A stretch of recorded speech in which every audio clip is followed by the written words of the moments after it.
Maybe, for example, I think you have, much experience, right, for teaching Chinese students or recruit a teacher. So according to your experience, so do you think what is very difficult for Chinese students to learn English? That's an interesting question. I think a lot of Chinese students, they've practiced grammar pretty well. I find Chinese students have good grammar as compared to students from other countries. Yes. One thing I think I find a lot of Chinese students lack is proper pronunciation. Yep. So working on their phonics and their ability to just pronounce words smoothly and properly. I think that's one thing that a lot of Chinese students could improve upon. But generally, their grammar is quite good, and I'm surprised often by their level of vocabulary. A lot of them can speak quite well. So yeah, actually, from our education system, we study from the primary school to university. We study a lot of grammar. Yeah, you can tell it's really hammered in. Yeah. But the key problem is we don't have chance to speak out.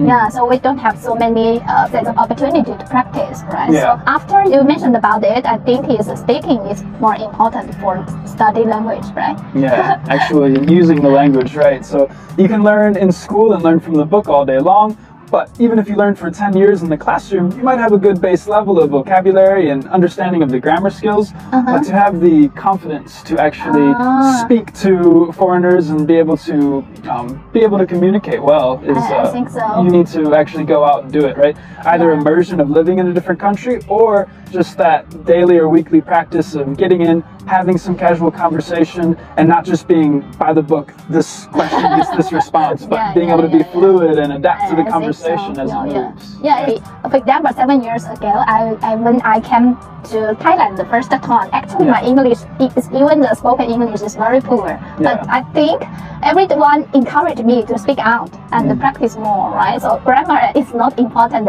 in the real life for foreigners, right? Yeah. I mean, it has some importance when it comes to if you want to live in a different country and be a professional in the workplace and stuff like that, then I think having proper grammar is important.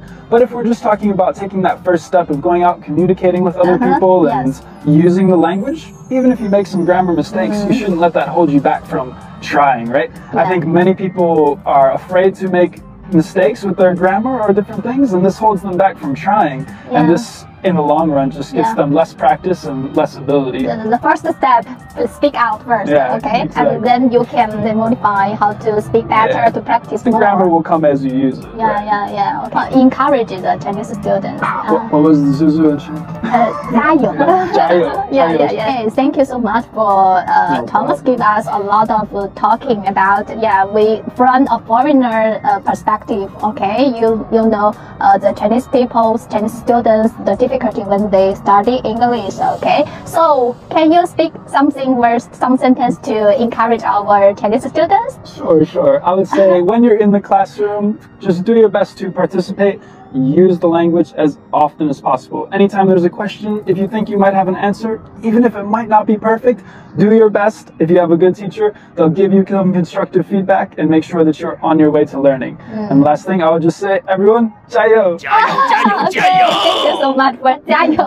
Okay, so Thomas learned a little bit of Chinese, okay? Just a bit. Okay, so thank you, Thomas, so much for today, okay? So maybe, you can come to join us. Maybe you will meet Thomas in our channel next time. Okay. Maybe I'll see you in the classroom. See you next time, everybody. Bye-bye.